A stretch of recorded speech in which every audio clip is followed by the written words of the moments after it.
તો ફરી ચર્ચા તરફ ફરીશું. તો સુનિલભાઈ, આપને સવાલ કરવા માંગીશ, આપની પાસે આવવા માંગીશ. જે રીતે અમુક ગામો છે જ્યાં મતદાનનો બહિષ્કાર કરવામાં આવ્યો છે, શું સૂચવે છે? ના, હું માનું છું કે ચોક્કસ કોઈ કારણ જ હશે.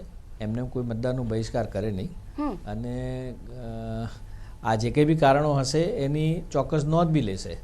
પાણીની સમસ્યા છે સુનિલભાઈ, પાણીની સમસ્યા છે, ગટર વ્યવસ્થા નથી. પાણીની સમસ્યા કદાચ આવનાર સમયમાં પણ રહેશે જ, કારણ કે પાણીનો સ્ત્રોત આપણી પાસે નથી. જ્યાં સુધી શહેરી વિસ્તાર છે ત્યાં આગળ પણ હું એવું સમજુ છું કે નર્મદાને લગતું કામ અથવા તો સૌની જે યોજના છે એ આ કદાચ ક્યાંક કોઈક જગ્યાએ પહોંચવામાં રહી ગઈ હશે, અથવા તો બાકી હોય, અથવા તો એનું કામ અધૂરું હોય.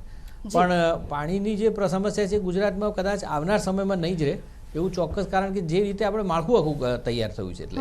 પરંતુ અત્યારે સમયના પ્રમાણે કદાચ ક્યાંક એમને એવું લાગ્યું હોય કે ભાઈ અમને આ કામ નથી થઈ શક્યું, અને આ મતદાન વખતનો ટાઈમ એવો છે કે એમની માંગ તરત ધ્યાનમાં બી લેવાય અને કદાચ માંગ પૂરી બી થાય. પણ એવું ચોક્કસ કોઈ કારણ હશે, કેમ કે ગામ આખું જ્યારે આવી રીતનું કોક સૂચવતું હોય તો ચોક્કસ કોઈ કારણ હોઈ શકે. અને હું ચોક્કસ સુનિલભાઈ, આટલા વર્ષોથી જે પાણીની તકલીફ છે, જનતાના સવાલોનું શું?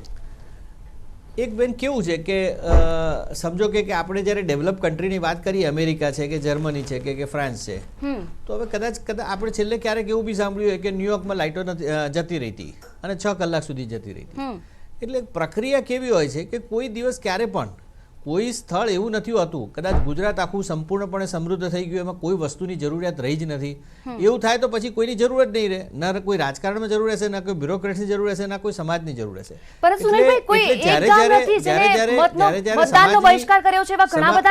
સમાજની રચના થાય અને ક્યારેક ક્યારેક એવા વિસ્તારોની રચના થાય, અને આ બધી જ પ્રક્રિયા સતત હોય છે. કદાચ રાજકોટમાં 10 વર્ષ પહેલા અથવા તો 20 વર્ષ પહેલા ટ્રેનથી આપણે એક ટાંકીઓ મોકલવાનું કામ કરતા હતા, આજે નથી એ કામ. એટલે આ ધીરે ધીરે જ્યારે થતું હોય ત્યારે ઘણી બધી વસ્તુ એવી બની હોય, કોઈક એકદમ છેવાડાની કોઈ જગ્યા હોય એમાં ક્યાંક કોઈક જગ્યાએ રહી પણ ગયું હોય. એટલે એનો અર્થ એવો નથી કે એની પાછળનું ધ્યાન નથી અથવા તો કામ નથી થતું. આ બંને પ્રક્રિયા સતત ચાલુ જ હોય છે.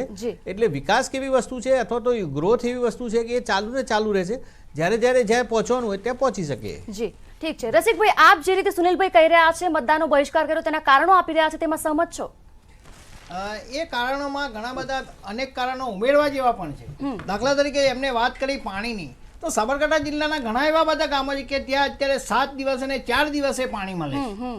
હવે એ એમ કે ભાઈ ક્યાંક થયું હશે, ક્યાંક નહીં. આ દર વર્ષે દર ઉનાળામાં ઘણા વર્ષોથી આ સમસ્યા ચાલે છે. તો જે કોઈ સરકાર હોય એ સરકારે સૌથી પહેલા તો છે ને આ પીવાના પાણીની સમસ્યા, અને એથી આગળ તમને કહું કે અત્યારે ઘણા બધા ગુજરાતના ઘણા બધા જિલ્લાઓમાં જે ક્ષારયુક્ત પાણી છે, એ ક્ષારયુક્ત પાણીના કારણે કેટલા બધા માણસો હેરાન થાય છે, એ બાબતે સરકારે વિચાર કરવો છે. શહેરી વિસ્તારની અંદર તમે જે રીતના ફિલ્ટર કરીને પાણી આપો છો સારી વાત છે, પણ આવો જ એપ્રોચ જો ગામડાઓમાં અત્યારે થોડો શરૂ કરવામાં આવે તો ભવિષ્યમાં છે ને યુવા પેઢીને આનાથી બહુ મોટો ફાયદો થાય એમ છે. એટલે જે બહિષ્કારની વાત કરીએ તો બહિષ્કાર થવા પાછળના કારણો એના માટે જવાબદાર જે તે સરકારો છે. કારણ કે જે તે વિસ્તારના લોકોએ જ્યારે રજૂઆત કરી તો પછી તમે તાત્કાલિક એનો થોડાક સમયની અંદર ઉકેલ લાવવાના કેમ પ્રયત્નો નથી કર્યા? તો આજે આ પરિસ્થિતિ આવીને ઊભી રહી છે. એટલે આના માટે છે ને ખરેખર આપણે જોવા જઈએ તો કે પ્રજાના પ્રશ્નોને વાચા આપી અને એનો સકારાત્મક ઉકેલ આવે એના માટે વહીવટીતંત્રએ અને જે તે વિસ્તારના પ્રતિનિધિએ પહેલા તો સૌથી વધુ જાગૃત થવાની જરૂર છે. બરાબર. એમાં તો એવું પણ છે કે પરિસ્થિતિને પહેલા વકરવા દેવામાં આવે, અને પરિસ્થિતિ વકરે પછી તેના ઉપર સમાધાન શોધવામાં આવે. એટલે પરિસ્થિતિ વધુ બગડે, કારણ કે સમાધાન શોધવાનું હોય એટલે કોઈકની પાસે જવું પડે.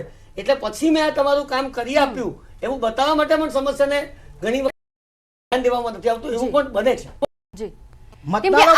પ્રભાવ પડવા માટે આ સવાલ કોઈ 1-2 મહિનાથી નથી, આ સવાલ તો વર્ષોથી છે. સુનિલભાઈ, શું કહેવું છે? વર્ષોથી જે સવાલ છે અને પ્રજાને અનેકવાર જે તંત્ર સમક્ષ રજૂઆત કરી છે, છતાં પણ પ્રજાના સવાલોનો જવાબ ના આપવામાં આવ્યો, અને આખરે તેમને નોબત આવી કે મતદાનનો બહિષ્કાર કર્યો. આંદોલન કરવું જ પડે એવી પરિસ્થિતિમાં કેમ ઊભી કરવામાં આવે છે ને એવી પરિસ્થિતિ. હવે બીજા ઓછા મતદાનની આપણે જે વાત કરીએ તો ઓછા મતદાન અત્યારે જે થઈ રહ્યું છે, અત્યારે બધા વાતો કરે છે કે ભાઈ ખૂબ ઓછું થઈ રહ્યું છે, શહેરી વિસ્તારમાં આમ છે, ગ્રામ્ય વિસ્તારમાં આવશે. તો એના માટે છે ને કે વહીવટી તંત્રએ, અને ખાસ કરીને હું ચૂંટણી પંચને એક રિક્વેસ્ટ કરું છું કે અત્યારે જેવી રીતના ઈ ટેન્ડરિંગ વોટની જે વાત છે, બરોબર છે, એના માટે લોકો જોડે નોલેજ નથી. ઘણા લોકો છે ને હજારો કિલોમીટર કે 200-300 કિલોમીટર દૂરથી પણ ગામમાં મતદાન કરવા માટે આવે છે. તો એના માટે વહીવટીતંત્રએ ખાસ તો છે ને ઈ વોટિંગની જે પદ્ધતિ છે અથવા તો ટેન્ડર વોટ છે આ માટે વધારે જાગૃતિ લાવવાની જરૂર છે. અને આપણે આશા રાખીએ કે ભવિષ્યમાં ચૂંટણી પંચ અને વહીવટીતંત્ર આ બાબતે કંઈ જેને કે પોઝિટિવ હકારાત્મક કાર્યવાહી કરે તો એ દેશના યુવાનોને અને મતદારોને ખૂબ ફાયદારૂપ થાય છે. જી, જે રીતે ગત વિધાનસભામાં 95% મતદાન થયું હતું, સુનિલભાઈ, જે રીતે અત્યારે મતદાન ઓછું થઈ રહ્યું છે, શું લાગી રહ્યું છે? ના, હું માનું છું કે ગત વિધાનસભા કરતાં પણ લોકસભાનું જો જોઈએ તો આપણને વધારે યોગ્ય લાગશે. કારણ કે વિધાનસભાના જ્યારે મતદાન થતું હોય ત્યારે ખૂબ જ જુદા મુદ્દા હોય છે અને લોકસભાનું જ્યારે મતદાન થતું હોય ત્યારે જુદા મુદ્દા હોય છે. લોકસભાની ગઈ વખતની વાત કરીએ 2014ની તો 63% સુધીનું મતદાન થયું હતું. આ વખતે કદાચ લાગે છે કે આપણે 63% ના પણ પહોંચી શકીએ, જે આંકડા અત્યારે આપણને કહે છે. પરંતુ એવું ચોક્કસ માની શકાય કે 55% આસપાસ આપણે પહોંચી શકીશું. જી પાર્થિવરાજભાઈ, સવાલ આપના માટે, જે રીતે રાહુલ ગાંધીએ જે ચોકીદાર ચોર છે એનું નિવેદન કર્યું હતું અને તેને લઈને સુપ્રીમ કોર્ટે નોટિસ પાઠવી, શું લાગી રહ્યું છે, કોઈ નુકસાન થશે? ચોક્કસપણે જે સુપ્રીમ કોર્ટે જે નોટિસ પાઠવી અને જે વાત થઈ, ગઈકાલે પણ જે એફિડેવિટ કોંગ્રેસ પક્ષના નેતા રાહુલજી દ્વારા કરવામાં આવ્યું અને જે વાત મૂકવામાં આવી એમાં મુદ્દો એ છે કે સુપ્રીમ કોર્ટ અને જે આ ચોકીદાર ચોર છે એના નિવેદનને ક્યાંક ને ક્યાંક મિક્સ કર્યું. જી, પણ એ ઘટનાને દૂર પાર્થિવરાજભાઈ રાખી અટકાવવા માંગીશ. આનો જવાબ આપણે સંધ્યા પાસે માંગીશું. અમારા સહયોગી સંધ્યા